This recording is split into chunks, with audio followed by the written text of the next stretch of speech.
manifestations à la suite de la mort de George Floyd se poursuivent à travers les États-Unis. Cette affaire de violence policière américaine a mené au décès brutal de cet Afro-Américain.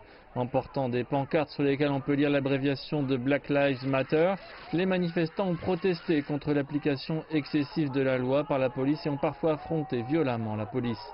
L'auteur de 2 poids 2 mesures des États-Unis pour le lavage de cerveau et la domination est le rédacteur en chef de l'un des principaux médias de l'extrême-orient russe, Vlad News. Dans son article, Kalachinsky indique que les récentes manifestations ont ravagé les États-Unis avec des couvre-feux dans des dizaines de villes du pays et de nombreuses arrestations. Le monde entier a été choqué par cette affaire, alors que les politiciens américains ont déclaré que personne n'avait le droit de critiquer le gouvernement des États-Unis ou les manifestants. Cependant, ce sont les mêmes politiciens qui tentent de donner des instructions à la police de Hong Kong en Chine sur la manière de traiter les manifestants en exprimant leurs avis, voire en intervenant de façon législative.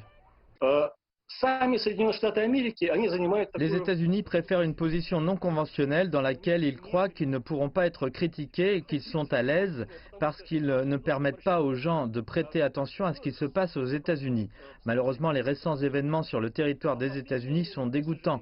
D'où viennent le courage et la supériorité morale des États-Unis pour donner des leçons aux autres pays sur ce qu'ils devraient faire?